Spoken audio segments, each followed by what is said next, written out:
So, good afternoon, everybody. So today we are supposed to have a class from Geshe Yonten, and unfortunately, so he didn't get visa for Singapore. So we missed the chance, unfortunately. So anyway, so today, actually Sonam said to me, so today we should have a kind of revision class. So if you have any doubt, if there, I should clarify. So please ask me question. So first, anybody have any question, any doubt? So please, you can ask question, or you can, give us some idea. Sure. The explanation of causes of similar outcome. Sorry? The explanation of causes of similar outcome. Similar outcome. Oh, causes and effect, similar outcome. Yes, according to the notes. They say whatever is a cause of similar outcome is necessarily a substantial cause. Oh, yeah. For example, as I mentioned the last time, if you want to make a golden ring, the golden ring and the gold is exactly similar. The golden earring and the gold, made of gold ring, come from gold. That means the gold is the cause, the earring is the result. They are very similar, upcoming. And for example, we cannot have the substance cause is like an iron. The iron cannot make like a golden earring, because the golden earring and the iron is totally two different substance. That's why when we say substantial cause, the substantial cause usually, the cause transform as the result. For example, the people who make the golden earring, the person, all the tools they use for making a golden earring, all the tools the person never, transform as a golden earring, right? Earring. The substantial cause must be gold, then they can have a golden earring. If the substantial cause is like a silver, and the earring must be in a silver. In the same way, we are talking about the mind and physical body. The mind's substantial cause must be the previous mind. The previous mind transformed as this life mind, and this life mind transformed as a next life mind. That's why the mind never able to transform as a form. The form never ever able to transform as a consciousness. This is the main point we believe in next life and previous life. I said, our physical body, come from our parents. Half part come from father, half of the body come from father, half is mother. But the consciousness, the minds, neither come from father nor come from mother. It's come from previous consciousness. That's why the substantial cause and the result of the substantial cause must be similar. Clear? Yeah. Okay. But it also says that whatever is a substantial cause is not necessarily a cause of similar outcome. Yeah. Also not necessarily. For example, the substantial cause is small substantial seed. They can produce like a big kind of tree. It's not, similar every field. The substantial cause is very small. When the substantial cause transforms as an effort, as a result, the result may be big, small, but they must be similar. Similar meaning the substantial is cause goal, and the result must be goal. The substantial cause if mine, the result must be mine. For example, if the substantial cause is yellow, then not necessarily the result must be yellow. But the seed can produce barley. The barley seed not able to produce like beans. If the barley, if the substantial of the barley is small, then not necessarily they can produce the small result. It's not necessarily same every field, but must be there's similar but not similar or every direction or every dimension. Yeah, every aspect, not necessarily similar every aspect, but must be similar. For example, gold can produce, gold earrings. Silver can produce silver earring. This kind of. Yeah. Another question. Really good. Please everybody feel free. Just feel free and relax. You can ask question if you have a doubt, because if you have doubt, you can ask question. If you get right answer, then you can have a more kind of deeper understanding what you think. And if you don't get correct answer, then still you try to get correct answer through reading books, through study other books, and also you can ask question any other master too. Then you can have a more clear understanding about your doubt. Yes, okay. Today, so I mentioned them, this kind of revision class. Because today, Geshe Ngama sometimes supposed to have a class, but unfortunately he didn't have a visa, so he kind of revision. So, any question? Any question? Yeah, just ask. So everybody prepare a question. Small or big doesn't matter. Question is question. Okay, do you have any question? And you? Yeah. I think, Geshe, last lesson you mentioned about the tree falling. Mm-hmm. I cannot remember specifically. Yeah. No, you can hear me? Yeah. It's okay. I can hear. Yeah. Mm-hmm. So you mentioned about last lesson. Sorry. Yeah. Exactly that specific about the tree falling, whether there's a sound or no sound. Mm-hmm. And I think Sonam and Chung says that rightfully, when the tree falls, there will be a sound. Mm-hmm. Yeah. But through what circumstances then at times there will not be a sound? Or is it because through our mind, when we see something, and maybe through a movie or something, mm-hmm. when a tree falls, you say, yeah, there is a sound. But will there be instances where there isn't any sound? It is very possible. It is related to the definition of the sound. Look at we Buddhists, we don't accept which doesn't have any valid reason. We don't accept. Whatever we accept, whatever we believe, we must believe in based on reasoning, based on logic, or based on valid experience.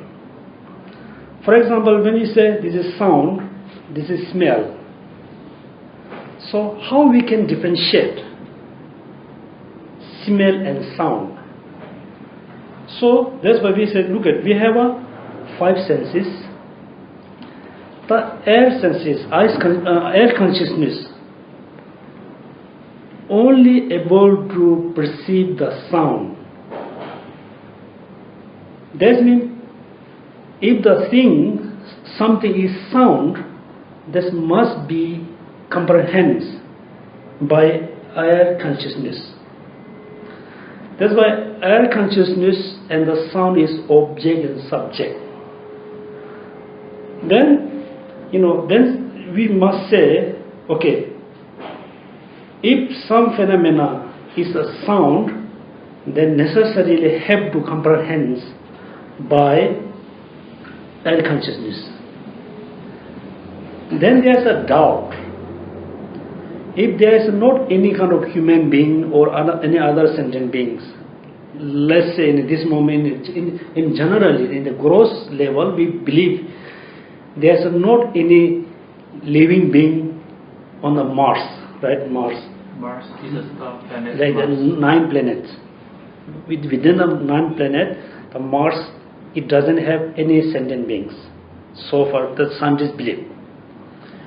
But still, scientists believe there are a lot of like a wind, right? Wind. If there's a wind, then there's a sound. If there's a sound, or this sound, who able to perceive?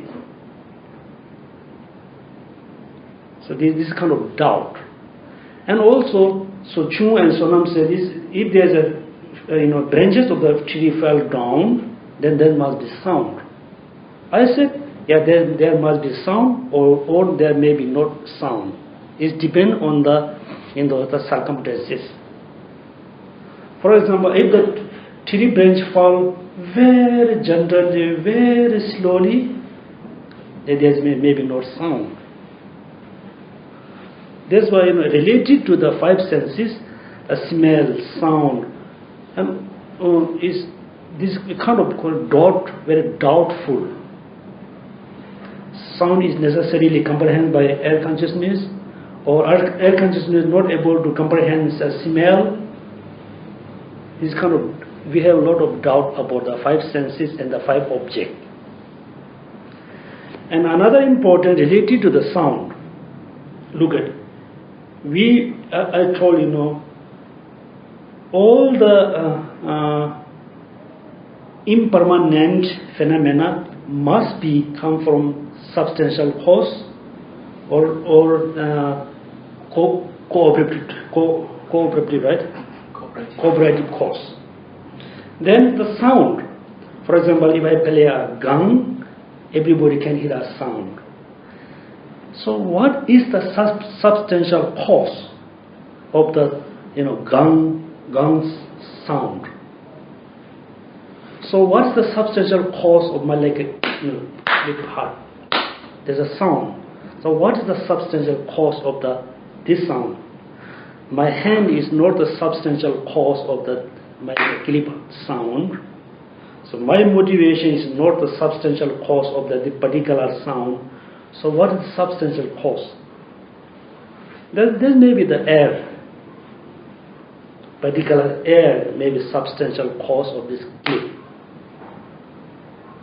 So what do you think? Let's say, okay, among the group, somebody can say, yes, all the impermanent must come from substantial cause as well as the cooperative cause. Somebody may think, no, it's not necessary. All impermanent not necessarily, arise from substantial cause. There's many impermanence phenomena which is not arise through substantial cause. If somebody say yes, must come from substantial. Somebody can think maybe not necessarily arise through substantial cause. What do you think? And also think about my personal doubt, like a dreaming. Sometimes we have a wonderful dream while we are asleep. So we have a kind of dream of the water, dream of the mountain, dream of the animals. So the dream, what is the really dream is? It is mind. The dream is mine or not? And also, what is the substantial cause of the particular dream? So how we have a, look at, sometimes we think about something during the day, and at the night, when we have a dream about what we think during the day, what we thought yesterday and day before. Sometimes we have a random dream. So why we have this kind of dream? Where is it come from? We don't have motivation. Even though since I arrived here, one time I have a very, very vivid dream about my mother. She passed away around 1985. Since I arrived here, I never ever, think about her. But there's a very vivid dream. Why I have this kind of dream? What is the substantial cause of the dream? So according to Buddhism, the mind and the dream is separate. Mind and the dream is separate. The dream is not mind. The mind is not a dream. The dream is kind of image kind of the mind. But still we need to find out what the substantial cause of the dream. And also look at, when you enter like a magic hall, the magician produces beautiful white horse. Next year we have a Chinese New Year, it's like sheep. The magician produces very beautiful white sheep, very strong, very beautiful. All the audience able to see there's a sheep. So what is the substantial cause of the dead sheep? I'm not saying real sheep. The particular sheep which is being able to see. What is the substantial cause? The magician is not the substantial cause of the sheep. Or the mantra or tantra is not the substantial cause of the sheep. So what is the substantial cause of this kind of sheep? Any answer? And also look at, there's so many areas we really need to think very precisely, very carefully. For example, we Buddhists believe in previous life. So everybody wish to born as a human life, or maybe like as a god. God and goddess. But when we accumulate a karma, we just accumulate positive karma, right? We don't accumulate today I'm going to accumulate in order to born as a man. Tomorrow I'm going to accumulate married in order to born me as a female in the next life. We just accumulate a positive karma, positive merit. But then we never know next life what we will be, male and female. But the cause, the condition is just same. So how is differences male and female? We cannot differentiate through cause and condition. This is also very, very important question. But there's answer you can learn later. But I tell you because you should think about this, how it possible. Do you think there's a particular merit for the which is we can take a birth as a female? If there's a particular positive karma which we can take life as a male? No. What do you think, Sonam? You mean the substantial cause to be born male? You mean the substantial cause to be born male or female? Substantial cause are now look at, I'm like a man, I'm like a male. After I die, I don't know I will be born as a male or female. So, but through our cumulative karma, so we believe, we married or karma, we believe in the next life we will born like a good place and good people. It is okay, but how we can take as a female life? How we can take as a male life? It depends on the karmas that ripen, because male and female, you will have different. The things that you have is different. The things that you experience is different. So it depends on which karmas that is ripened. That the ripened karma dictates which gender that you will be in. So how we can accumulate karma for which will take female life? How we can accumulate this karma? So after we take female life and male life, then there's a different way of thinking because of the physical body. But generally, I don't think the karma is different, male and female. But sometimes you shouldn't mix the tradition and the pure Buddha teaching. Sorry, the what? Tradition, like tradition and the Buddha teaching. When Buddha was alive, he gave a lot of different teaching. But most time, like 90%, he gave a teaching in India, 2006 or 500 years ago. At that moment, there were very, strong Hindu culture, Hindu tradition. Sometimes Buddha taught, related or, based on the Hindu culture. Sometimes you can see, male and female is different, huge difference because of the Hindu culture.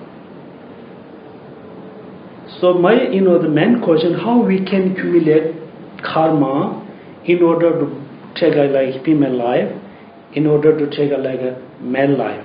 So what's the differences? Yes, Ochung. Related to Pardo? Pardo? Yeah, will it be related to Pardo? As you say, once you go into the female body, you have no choice, you will behave as a female. So it's the first part, the Pardo part. Will that be there? Okay. Achun said, after is Pardo. But, so today is kind of, we have a special class, so I can, all, we have three realms, right? Desire realms, which is we are. Second, we have a form realm, then a formless realm. After I death, for example, if I born as in a desire realm, then I have to go through the Pardo, the middle state. This life and next life, middle there's another life. I have to go through the Pardo. And second, if I born in a form realm, even also I have to go through the Pardo. If I will born in the formless realm, there's no Pardo. But within even though the form realms, there's both. There's a male and female. But I don't have to go through Pardo. And also, the form realm, being when they're born in the form, desire realm, whatever, they don't have Pardo. They just, after death, they're born. They don't have to go through Pardo. What you said is very important during the Pardo. Yes, yeah. Yes, because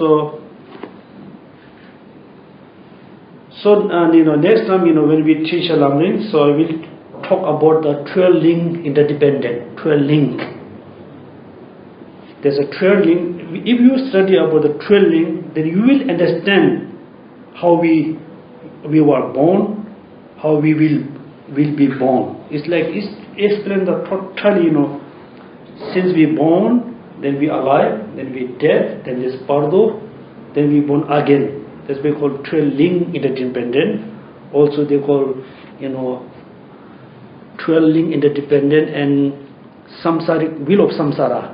Will of samsara. There's a 12 link. The 12 link is like the causes and condition. It's like a change. It's one after one, one after one, one after one. So I will explain very detailedly, very shortly. Think about, we everybody just imagine, we everybody is very, very critical condition. Critical condition.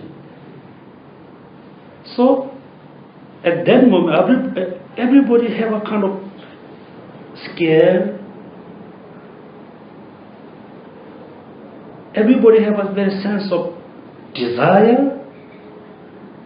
Everybody have a sense of expectation. Why we have a sense of scare? Because as a Buddhist, we believe that next life, we believe in hell. There are 8 different hells. Cold, hot. We are hearing so many stories. That's why we have a very strong worry. And also we have very disappointed. Yeah, Disappointment because we have a long plan. I want to do this, I want to do that. I want to go there, I want to go here, but I haven't finished yet. That's why we have a disappointment. Also, we have very sense of attachment because as a human being, we have some related here and there. Also, we have some possesses here and there, possession, So that we have a scare, we have a doubt, we have a sense of attachment with our possession, we have very worried about next life. Then that moment, we have our mind is totally full of kind of negative thing. Then slowly, all the gross consciousness, dissolve one by one. First the 5 senses dissolve. Then we have a less, because scare, less attachment, because we're not able to attach. Because our mind is become so subtle. But still, there's attachment, there's anger, there's ignorance. And that moment, is very, very, very important. Very important moment. Even though someone totally cheat their whole life. Since they're born, they're told cheat, bullet, liar. At that moment of the death, if the person has really positive minds, the person will take a good life. As a monk, I think, since I'm, 16, 10, I become a monk. I spend whole life in a study, chanting, practice.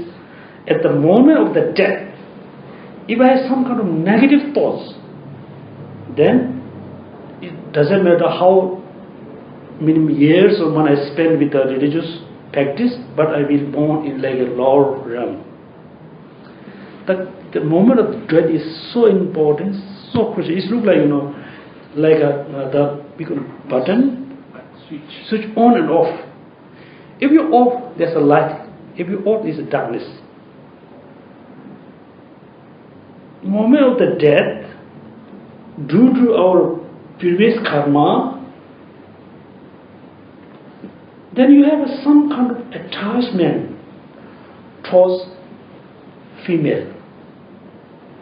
Then your karma will repent, push you. That's very easy to say. Your karma push you as a female.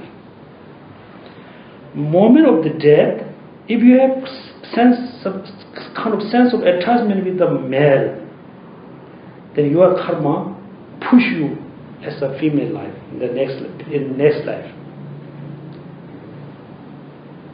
Then there's another question. Look at, we accumulate positive karma, also we accumulate negative karma. We have both karma. Which is come first? Right? For example, we never know. If in my bag, there's one is black stone, one is white. The shape in color is the shape, color, the wedge is same. How can I understand this is white and this black in the bag? We never know which one catch in my hand.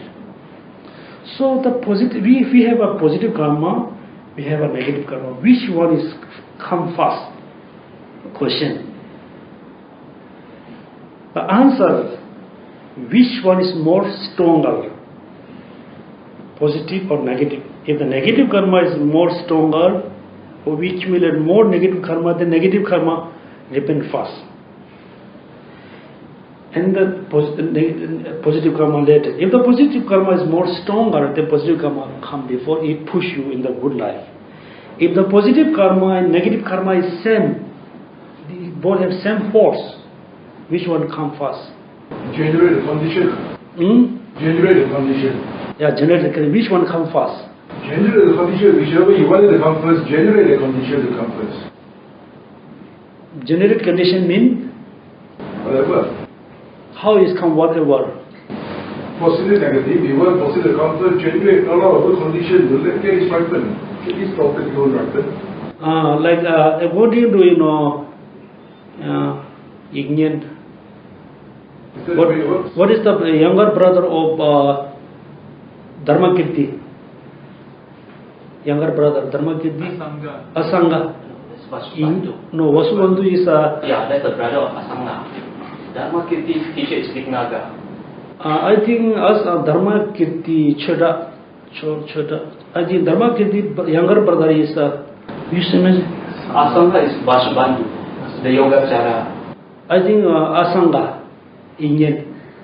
So he mentioned very okay. The positive karma, negative karma is which is strong that come first. If there is a same, and which is accumulated first, positive or negative. And also very much depend on he say what you saying. The generate, and also which you have more familiar, positive karma or negative karma. So that's the moment of the death. If you have sense of attachment towards female, then the karma push you as a female. At the moment you have sense of attachment with the male, then the karma push you as a male. The karma is no different. The attachment, change the life. So, yeah, that's why the bardo. Somebody have to go through pardo, somebody doesn't. Okay, so any question? Geshe, I want to bring back to the other questions about the direct cause and substantial cause. Previously you explained that the direct cause is the one that immediately, there's no gaps in between, immediately. So like moment 1, moment 2, moment 3. So moment 2 is the direct cause of moment number 3, right? Yeah. So does it make moment 1 indirect cause of number 3? Right, correct. Even it is like the reason I want to ask this is because of consciousness of the mind that the streams of flow, because they are you can't differentiate them except the times that they occur. True. Number 3, number 4, number 5. So number 1 is the direct cause of number 2. There's no any gap. Look, number 1 is the direct cause of the number 2. Number 1 is the indirect cause of number 3. Indirect cause of number 3. So if number 1 becomes besides indirect cause, does it a substantial cause of number 3? No. Number 1 has a 2 substantial cause and cooperative cause.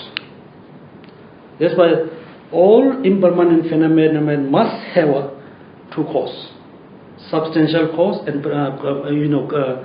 substantial cause and cooperative cause, or secondary and primary cause must have.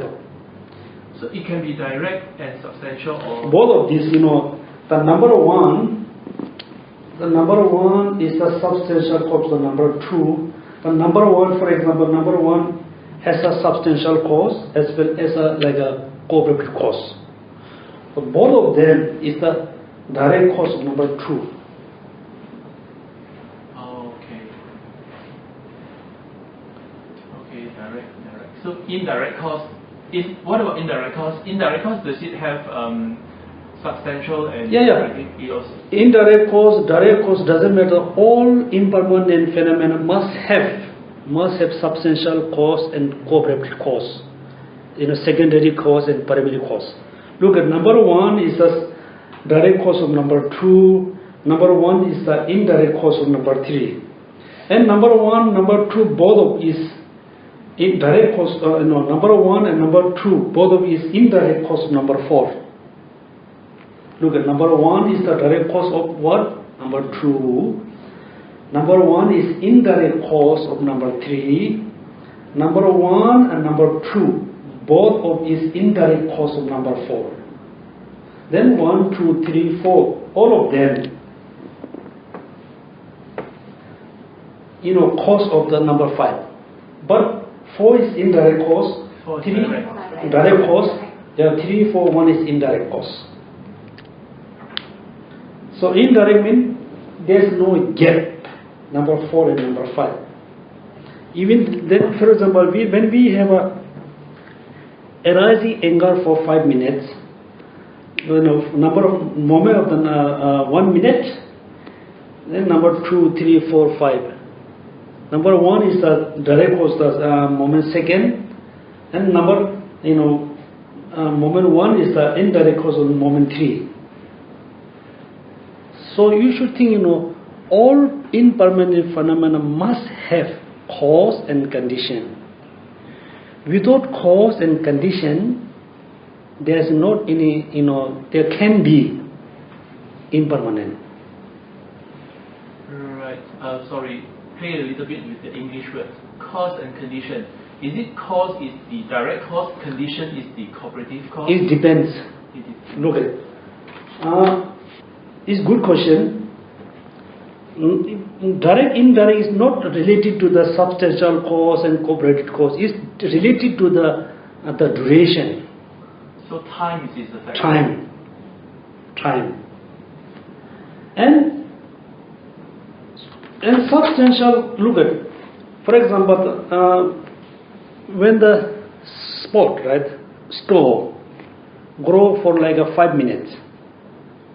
Minute 1, moment 1, moment 2, moment 3, number 5. First moment, the store has substantial cause, cooperative cause, both. The substantial cause always transform numbers, moment second, moment third, moment fourth. The substantial cause is transforming, is going through. And also substantial cause and cooperative cause, both of you call cause. Also condition. Okay, I will ask you a question very easy way. Substantial cause and cooperative cause, are they contradictory or not? No contradictory, right? Contradictory. Are there a substantial cause and cooperative cause, are they equivalent or not? Really? No, they are not equivalent. Okay, first I'm really happy with the answer yes. Substantial cause is a cooperative cause. Cooperative cause also substantial cause.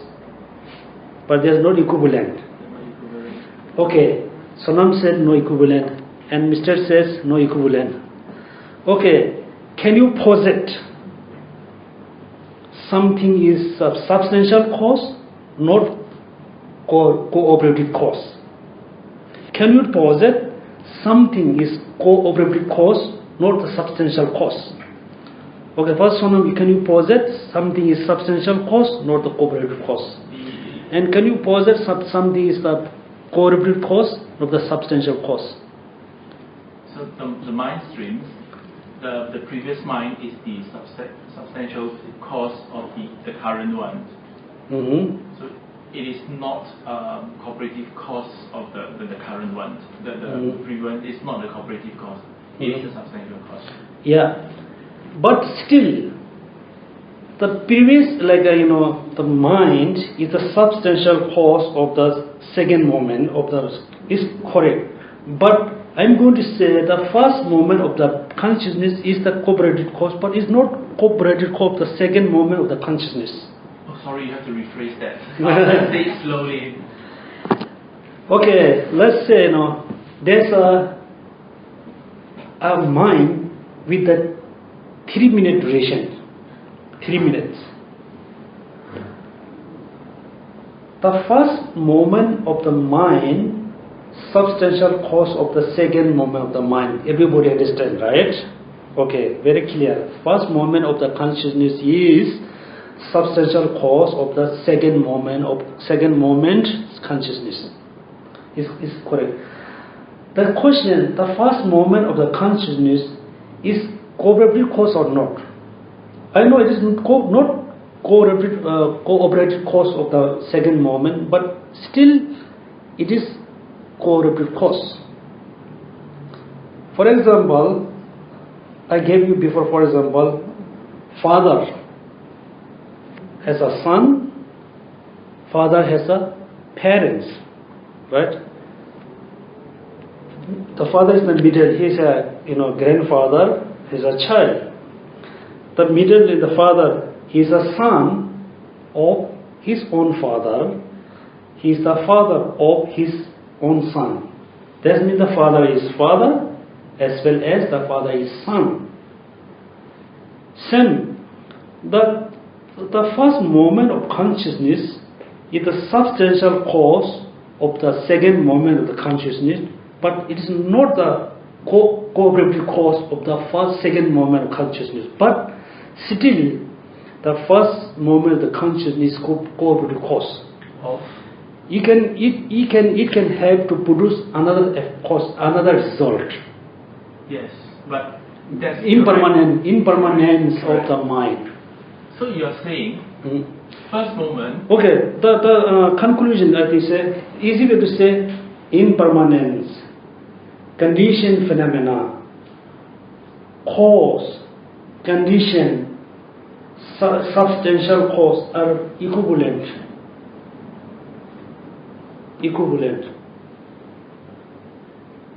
Impermanence, cause, condition, substantial cause, or cooperative cause, secondary cause, primary cause, they are equivalent.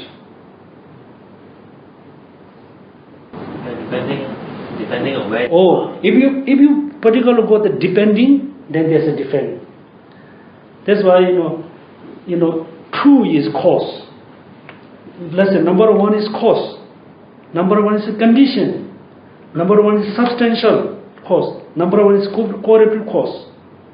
But number one is not the cooperative cause of number second. Number one is the substantial cause of number two. The easy way to think about the father and children. The father is son of his own father. He is not father of his child or children. So according to Buddhism, Buddhist philosophy. Sorry, Geshe, you got to rephrase that. You said a father is not a father of his son. Sorry, the father is the father. He's not father of his father. Okay. Right. That's why the number one is the cooperative cause, not the cooperative cause of the number second. It's the substantial cause. If you go in specific, very particular way, then there's contradictory. Generally, yes, I said father is the son, also I said father. And direct, indirect. Said why I need to teach direct and indirect? Because if there's a very strong influence in the direct cause, then there are a lot of influence of the direct result have the influence. For example, number one has a very lot of influence of the negative force, then the result should have a lot of negative force too, which is very direct. Number one has a very, very strong influence of the negative thoughts. There may be not that enough influence of the number 5, because there's a gap. That's why we usually say the motivation. According to Buddhism, whenever you do practice, 3 things is very important. 3 things. The beginning, motivation. Middle, in the actual moment of the activity. Number 3, the dedication. Dedication, number 3. Number 3.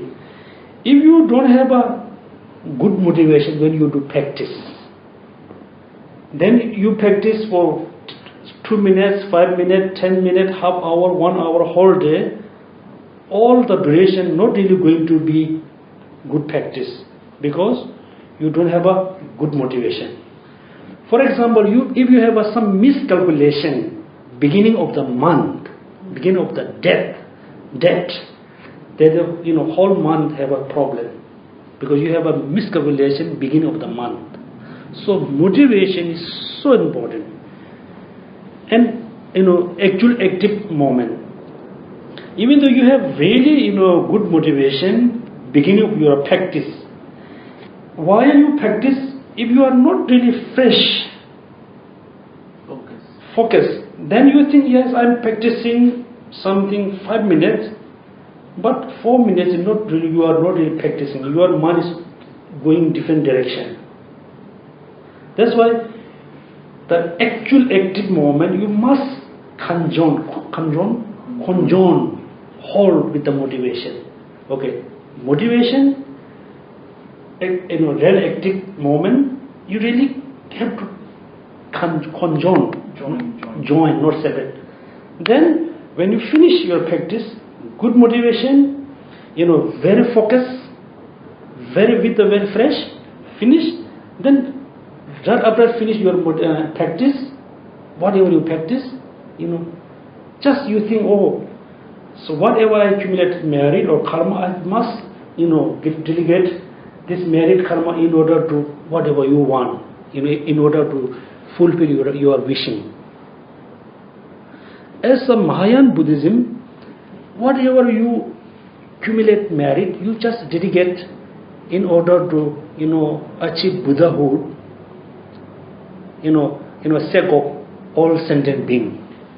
For example, when you give $1 to the beggar, you should think, okay, I'm giving this $1 to the beggar in order to achieve Buddhahood for benefit all sentient being.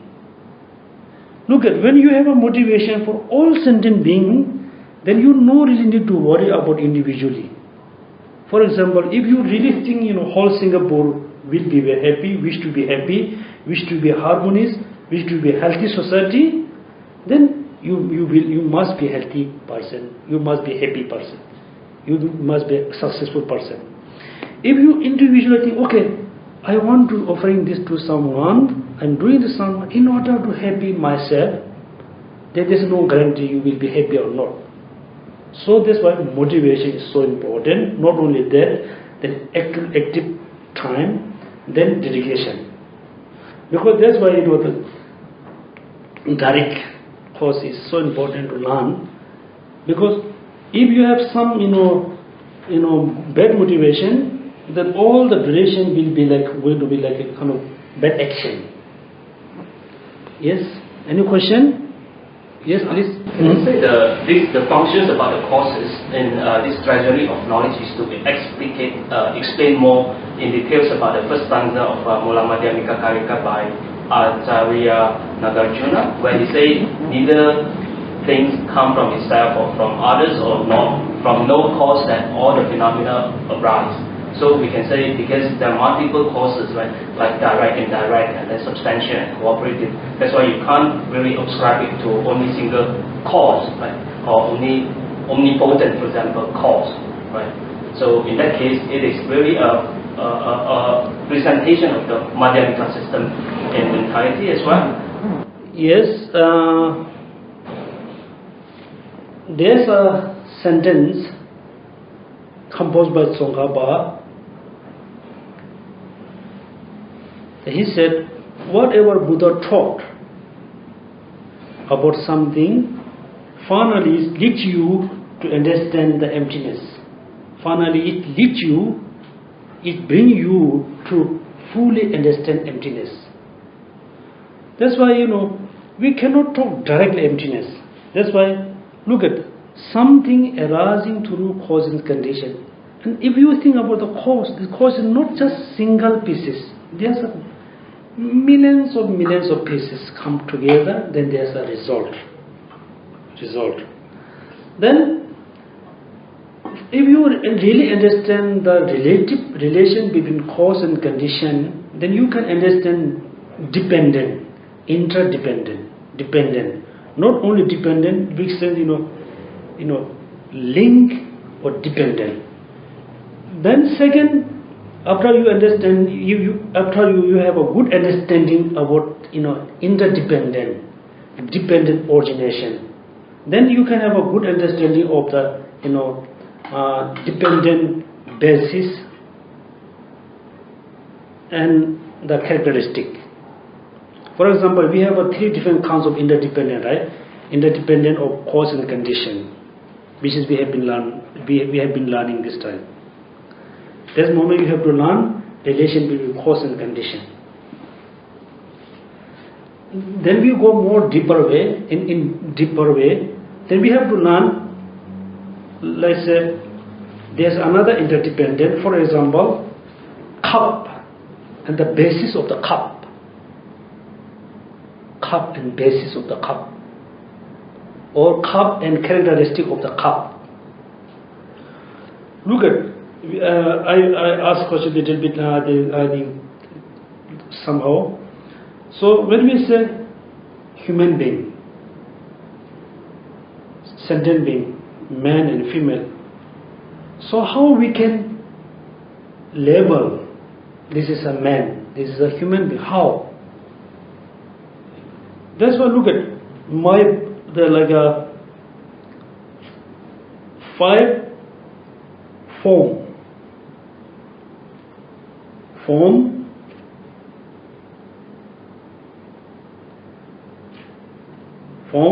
feeling, form, touch, sensation.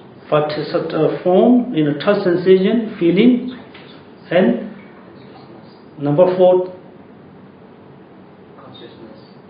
There must be 4 or 5. As a emotions. Form, feeling, sensation, consciousness also is one of them, and then the taste. No, this is different. Anyway, look at. Now we say my body, my mind. We say then me, right? Me. When we say me, how do you feel? When we say I, me, we never think, this is me. My head is me. My eyes, my whole part of body, we never think this is me. We say there is still yes I. So what is the relation between I and your body? Because you are very dependent on your body, you are very dependent on your consciousness, you are very dependent on your feeling, sensation. This kind of link is not linked as a cause and condition. For Singapore, and the name of the Singapore, right? Name of the Singapore is the sound. We can name always sound. Let's Singapore. The Singapore and the name of the Singapore, there's a connection. The connection is not causes and conditions because they're always together. And also Eastern Mountain and Western Mountain, there's a link. The link, the relation is not relation of cause and condition. Because Eastern Mountain is not the cause of the Western Mountain. Western Mountain is not the result of the Eastern Mountain. But still we can call Eastern Mountain and Western Mountain. There's a link. The link we call also dependent, interdependent, but not cause condition. Right? Yep. So that's why number second. Then number third, he mentioned about the Madhyamaka way of how we can possess all the phenomena. Then it's so difficult to understand because everybody should imagine, okay, my head is not me, my neck is not me, my upper part of the body is not me, the lower part of the body not me, all the emotion is not me. Does mean, am I really exist? Right? That's why if you try to, understand the conventional level truth, then you may not able to find the ultimate truth. If you try to understand the ultimate truth, then you're not able to find the conventional truth. That's why finally you have to understand, yes, I exist. Even though all the body parts not me, but I still exist. But I exist in different way. Exist in different way. We perceive something, different thing, the object exists in different way. That's why, we have ignorance, attachment, because things exist different way, but we perceive in another different way. That's why we say this ignorance. Due to ignorance, then attachment, desire, anger, then karma is, then we just go around and round in the samsara. For example, very easy way, you really, really love someone, you think he or she is the honest person, truthful person, very gentle. After a few hours you spend with the person, if you understand, oh, he pretends as an honest, compassion, truthful person. If you understand, oh, he's not really, then you totally, total lost belief in him and her. That's why, if you understand all the phenomena, we perceive this way, but there exists different way. Then you totally going to, lose all the attachment and desire, anger, because you really understand the reality. So these things we can learn when we study about little bit about the tennis, and also that we have a little copy of the tennis, and because some of you very new and some of you quite have a good knowledge, then we can learn more when we study about tennis. Any question? Wait, Geshe, need to go back to that direct and substantial cause. Mm-hmm. You want us to posit the first one, Yeah. is the direct cause and is the substantial cause. And there's a second one that you want us to posit. What was the question again? No. Some impermanent is the cooperative cause, not the substantial cause. Can you pause it? Any impermanent things? When I say pause it, can you give an example? So what do I need to posit? I need to write it down. No. Something which is cooperative cause, not the substantial cause. Okay. You were asking someone to posit. Yeah. Anybody pause it or maybe not? Something is cooperative cause, not the substantial cause. Can you think about something? Maybe in terms of tree, for example. Tree? The growth of oak tree. Oak tree. Yeah, maybe it's an oak tree, right? But the cooperative substantial might be the The seed, thing, yeah. The seed is the substantial cause. Yes, and then the earth that where it exists is the cooperative with the water. Yeah, that's why I think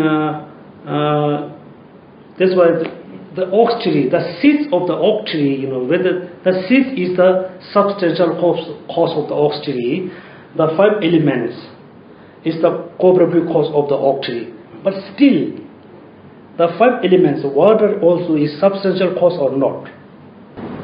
Without that, it can... No. Within the 5 elements, the fire, is it substantial cause or not? Within itself. Yeah. Yes, it is substantial cause of the second movement of the water. But the water is not the substantial of the tree, but still, the water is substantial cause. The fire is substantial cause, but not substantial cause of the tree, but still substantial cause. That means all the impermanent phenomena must be substantial cause and cooperative cause. This is equivalent. So, Geshe, the way that you put it, because when you ask the question and we see it together, that it's like that example, but when you explain more, you are trying to tell us, when you see this, it also belongs to others as well. Yeah. It's like a multi-role playing. Yeah. So multi-role play. So all the permanent substance, it is a substantial cause and it is a cooperative cause. It is substantial cause for this and cooperative cause of that. Yeah. So when you look at it, not to forget that it also play another role in the other part. Yeah. So you are a Geshe, but you are also a son. So Yeah. when over here, everybody see you as Geshe. Also, I hope everyone can see as a son too. So what I meant. So we forget that you are a son too. Yeah. So because of these, that leads to other things. So every time when we think about things, we have to remember of these points. So this is what you're trying to tell us. Is it correct? Yeah, it's correct. It's really correct. That's why when another important so as a human we live together. Sometimes we have a lot of argument. Sometimes we have a lot of heavy moment. So when we have an argument, we always pick on you, right? You, he, they. But we never think the problem also some part come from my side. We always say you. Look at you, he, she. If you know, if all the impermanence involves so many causes, condition, then also think when we have a really bad argument, I don't have to be angry because one half of it is coming from my side. If somebody say I'm sorry, for you very easy to accept because you say yes, the problem half is coming from my side, half, maybe more than half is coming from my side, 25 coming from their side. Therefore, you very easy to have a forgiveness for them. And also, when somebody break like a glass, these glasses. There are so many, the factors. One, I careless, or sometimes, I totally forget I have a glass on my hand, I just fall. Then I thought, I'm really careless. Not really, because I totally forgot I have a glass on my hand. So that's why whenever you have some kind of bad argument with your brother and sister, with your family, you just think think many different ways. Is totally his or her fault, or is totally my fault? Maybe it's half, or maybe 75% me, 25% from them. Maybe 90% from me, or just 10% from him. But usually we blame 100% from you. So I'll give you a very nice example I learned when I was in Bodh Gaya. When we say you really bad, how many fingers we ping pong? Just one. No, so we never say you really bad. Like you. Then 3 fingers is pointing outside. Look at, not only he, also you. You are more than him. Right? And also when we respect, we never say, please come. Like this we say, thank you. We never say thank you. Look at thank you. Like all something thank you, like all fair. That means when you say thank you, you really appreciate to someone, then you fully, your mind is fully be positive. They say thank you for total open whole faith. So it's study about the substantial, like so many conditions, so many causes, then you always think yes, is not really problem coming from this side, from my side, true.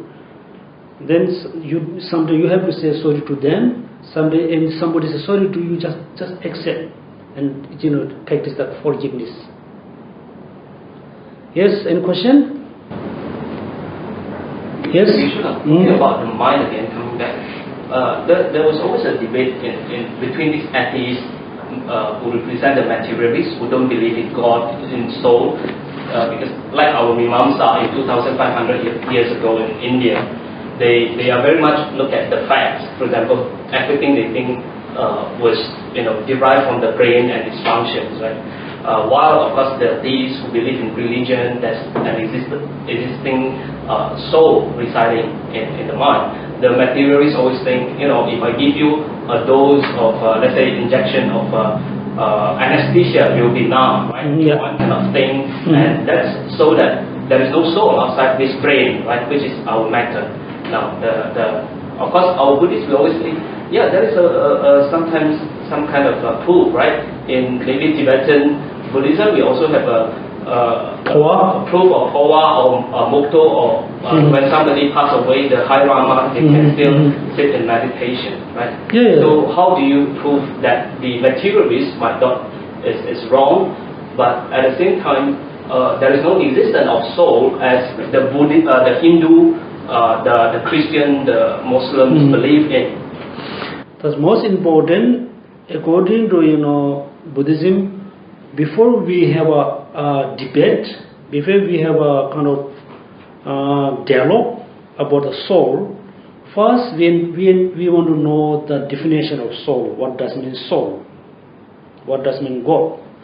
According to Hinduism, but in the ancient time, we have always debate with the Hinduism, not the Christian, not the Muslim. According to Hinduism, the soul is the immortal and it is permanent. Permanent. This is the God. Like the soul has a different. Permanent, singleness, and partless, no part. Okay, let's say then first important we say, okay, if the soul is permanent, the soul doesn't have any changes because of permanent. Then this life soul, for example, human soul and a non-human like animal soul are different. But even though you should, I'm not sure you have this kind of body or not, because according to Christian, like my understanding, okay, maybe I'm mistaken or maybe false. According to Christian tradition, they say there's really one soul, and there's a many soul. All soul is kind of manifestation of the one soul. That's why the human being or sentient being, they don't have a different soul, the same soul. But according to Hindu tradition, okay, they say soul is permanent. If the soul is permanent, the soul doesn't have any changes, must be same. The soul of the young and like then teenager, then old. But we can see the soul is different.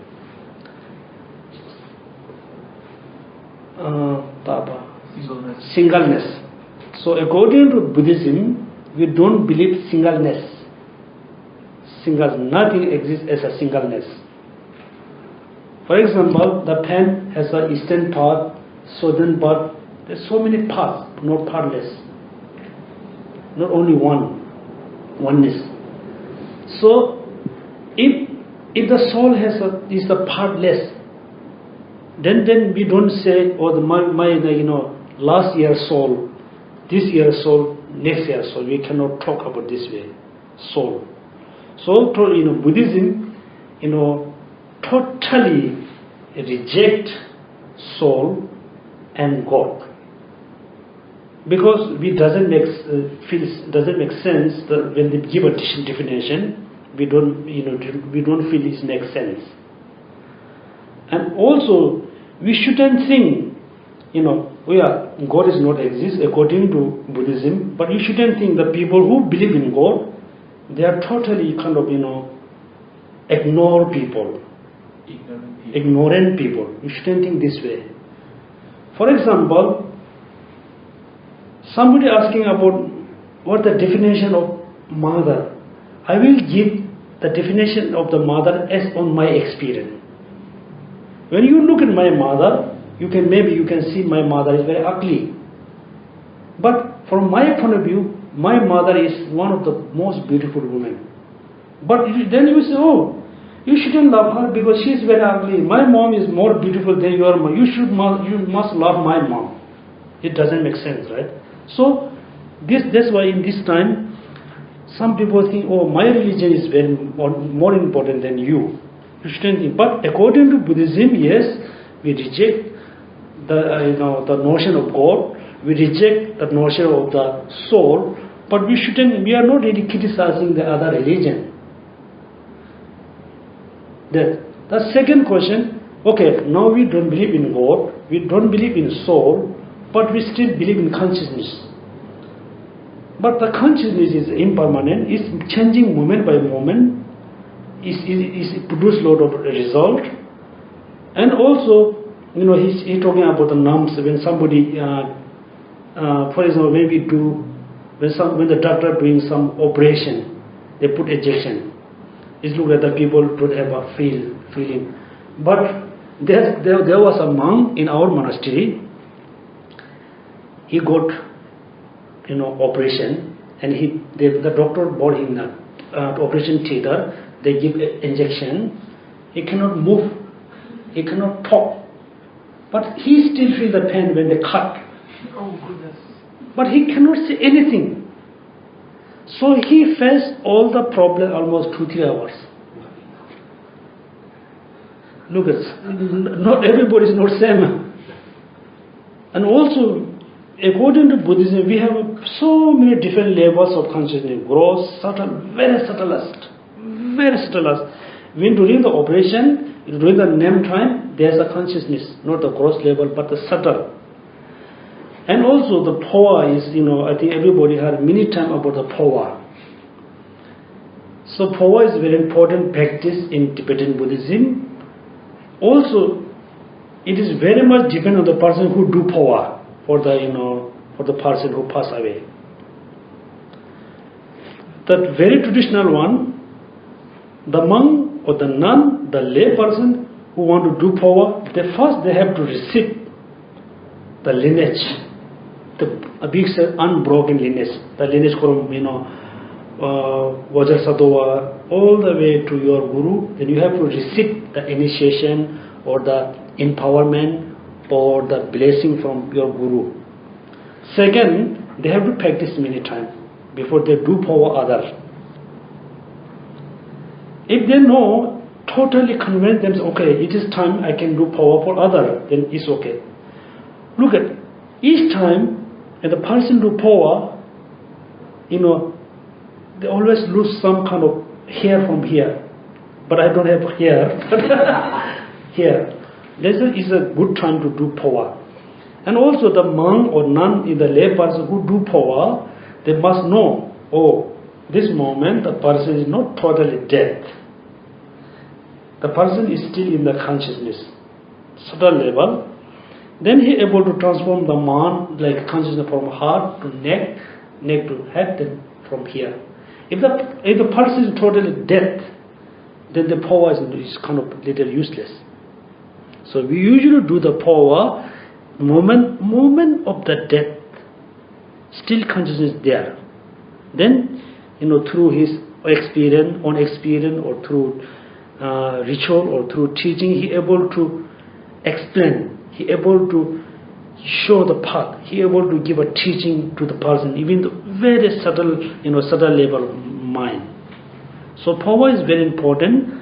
but also is very dangerous if you don't know how to do power. That's why, Gelugpa tradition, we always very, very careful to do power. And this moment there are so many monks and nuns and lay persons, they say, I can do power for you, I can do power. I really don't know they have ability or not. The best way, if you really want to, wish to born like a really higher realm, like a god and goddess, goddess. Or if you really wish to born in a pure land, if you really wish to be being born again in the human life, then you must practice sense of compassion, kindness, tolerance, non-attachment, and moment of the death. Then you are able to control your mind. You always able to maintain your mind in the positive way. Within the positive mind, if you pass away, you don't need a power. There's a guarantee you will born in, you will take good life. That's why right now we are preparing for dying. How to control the negative thoughts, how to control attachment, desire. Then always try to maintain the positive mind. Then if you are able to pass away within the positive mind, within the remember Buddha, Dharma, Sangha, within the remember, you just remember Amitabha Buddha. And I don't think you are able to recite within your mouth, but you still will able to recite in your mind. We call recite within the mind. For example, if you stay, very quietly, still you can able to, recite the mantra within your mind, right? Very quiet. For example, so I am reciting Om Mani Padme Hum in my mind. So moment of the death, because you are not able to open your mind, it's too late. Then you need to learn how to recite the mantra, how to recite the name within your mind. You look like listening sound from your heart. Then this is the best power.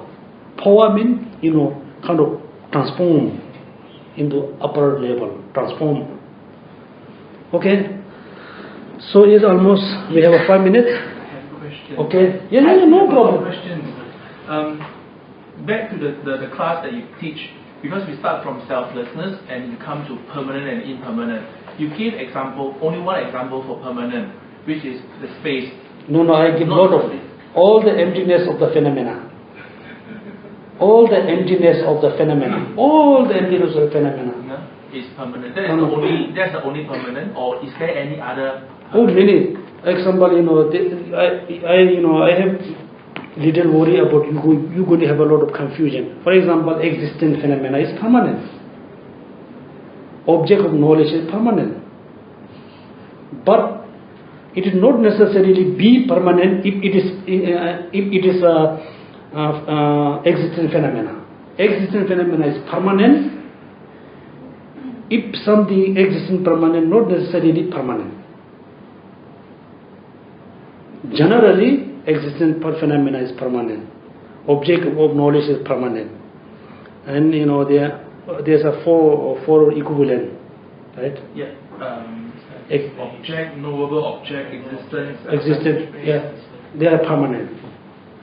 It doesn't mean all the phenomena have to be permanent. How did you posit that is permanent and a phenomena is permanent? How any examples of that? So this answer, not really satisfied answer, because when we study about the collective topic, we usually say existent phenomena of knowledge of object, they are permanent, because the knowledge of object and the permanent have a common ground. Knowledge of object and permanent have a common phenomena, which is emptiness of the books, emptiness of the table is the permanent as well as phenomena. That's what we call, existent phenomena is permanent. Then we debate, okay, then existent phenomena must be impermanent, because existent phenomena and impermanent has a common object. For example, this cup. The cup is existent phenomena as well as a cup. Then the answer is very strange for me. Then we usually receive the next, okay, permanent, among the permanent and impermanent, permanent is more important. Among the permanent and impermanent, permanent is more important. How did you say that? And existent and non-existent, existent is more important than the non-existent things. Important or dominant? Important. Important. But I haven't really got this answer why we call so-called, phenomena is permanent. All phenomena is not permanent. Generally, phenomena is permanent. Generally, object knowledge is permanent. Generally, existing phenomena is permanent. But if it's permanent, it has the quality of unchanging. Yes, generally we say yes. Existing phenomena doesn't have a change. For example, emptiness of the cup, it will never transform into emptiness of other things, because it's always emptiness of the cup. When it exists as emptiness of a cup, it is emptiness of the cup. It doesn't have next moment, present moment, or anything, and it is only that. So that's the reason why you say that it is permanent. But it is also impermanent because it is subjected to change. Because without a cup, there won't be a emptiness of the cup. So that is how it is permanent, and it is also impermanent. Yeah, and actually Sonam raised a good question. Also we had a debate about that. Even though I cleared the doubt, I think after 15 years. I don't have 15 years, Geshe. You don't worry, you study next life. Because look at, it's really, very important topic. For example, we say this cup is impermanent. Very importantly, this cup has a two truth, conventional truth and ultimate truth. The cup itself is conventional truth. Conventional truth, not ultimate truth. The emptiness of the cup is the ultimate truth, not the conventional truth. Within the two truths, the conventional truth is impermanent. Not all of, let's say cup is conventional truth as impermanent. Emptiness of the cup is ultimate truth, it is permanent. Then the question, okay, then we say, is emptiness of cup is permanent? They say yes. Then when I break the cup, the emptiness of cup still exists? No. Yes. When somebody break the cup, the emptiness of the cup has gone. Then why not the emptiness cup is impermanent? Because when the cup broken, yes, then there is no more emptiness cup. When the cup come into exist, the emptiness come. But why we don't accept that emptiness cup is impermanent? Why not? Then the answer is, how can you break the impermanence of the cup? How can you break the emptiness of the cup? Sorry? How can you break the emptiness of the cup? He doesn't break the No. You break the conventional cup, you didn't break the ultimate cup. When I break the cup, then there's no more emptiness of the cup. Why? Because there's no cup. Emptiness of the cup is no cup. Of that cup. Because emptiness cup is the characteristic of the cup, like quality. It's kind of quality of the cup. When I break the cup, the quality of the cup has gone. But the emptiness of the cup still exists. No. Then Ochung said, if somebody break the cup, the emptiness cup of still exists, Ochung said. Then I said, when somebody break the cup, if the emptiness cup exists, where it exists? Exists where? Exists where? Exists as the emptiness of the cup, ultimately. Exists as the ultimate. Where? It must be depend on somewhere. Depends on where. So you go back to the cup. Must be. Yeah, he's really good, you know. Yeah. It's a thought. But I think do you mention to say the emptiness of cup in general or emptiness of the cup alone? That's all. Let's say that cup alone, right? If we break it, it cannot be broken. Good debate. But Let's go. if you point at emptiness of that cup alone, that means you see emptiness as a permanent entity. If we are into that thinking, then we are trapped into emptiness as an entity. Nagarjuna say there's a danger, right, of falling into nihilism. Oh, yeah. Okay, let's exhibit. I think let them, everybody let them understand. Cup and beauty of the cup. And the Cup and beauty of the cup. Cup and the beauty of the cup is oneness or separate? Oneness. Who? Cup and beauty of the cup is just oneness or two separate things? Two separate things, right? Because beauty of the cup is the kind of special quality of the cup. When you take away. When I break the cup, the beauty of the cup has gone. No more beauty of the cup, because the cup, no more cup, then there's no more cup, there's no more beauty of the cup. Same, there's this example, okay? When I break the cup, let's say, emptiness of the cup is kind of characteristic or quality? Not really quality, what do you call it? Beauty of the cup is kind of... The emptiness of the cup will be objectively, the cup is empty. You think of billions of atoms and molecules in the summary. Oh, I think that means, How can it be destroyed? No, when we say emptiness, it doesn't mean, it's kind of nothingness, right? The essence of the cup. Essence of the cup. Okay. Use the word essence of the cup. Okay, I think now we finish our time. It's really good. Now we're going to have a more debate and argument. And I can see some of you not really comfortable about arguing. We must have a argue and must have a debate. Okay? Because we follow the Nalanda tradition. Of course, the Chinese Buddhism flourished from Nalanda. Yes.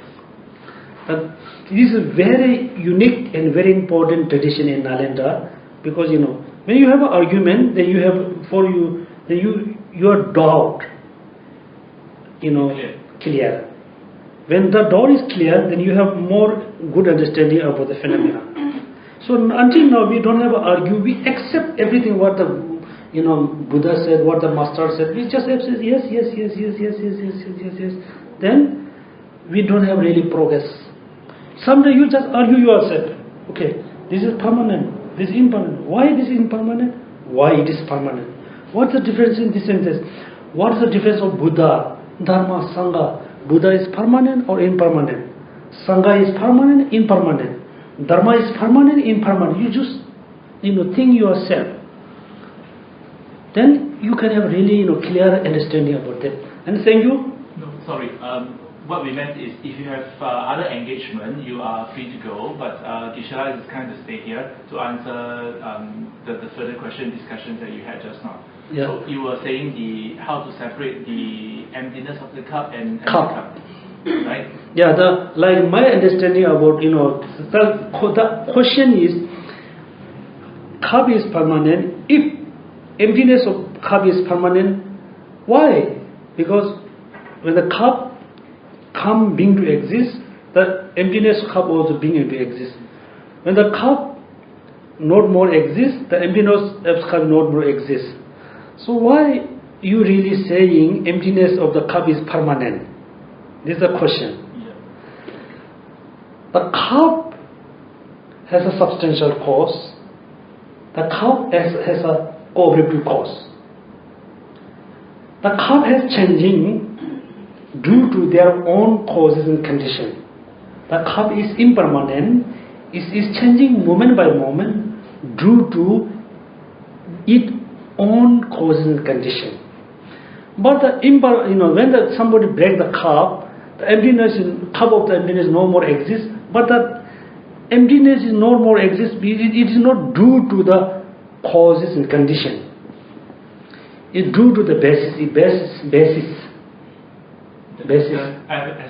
Establishments of the cup itself is ceased to exist, so the emptiness is ceased. We cannot pinpoint if there's a kind of emptiness. Yeah, because when there's no cup, there is no emptiness of the cup. But emptiness, it doesn't transform and it doesn't have a cause and conditions.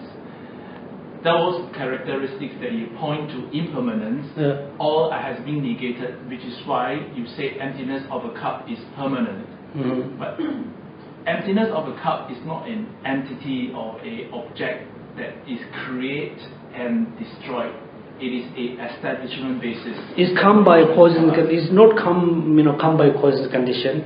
But in order to understand permanent, impermanent, one important, then we must understand. We must have a good knowledge about the conceptual thoughts. Conceptual thoughts. We have a thoughts, conceptual thoughts and non-conceptual thoughts. So once you understand, okay, within our mind, some minds or some mental factor is conceptual thoughts. Some mind is not non-conceptual thoughts. Then you must differentiate two of them. Then for you a little easy to understand, permanent and the characteristic. And as for example, for example, cup and existence of cup is we call one entity, right? Yeah. One entity.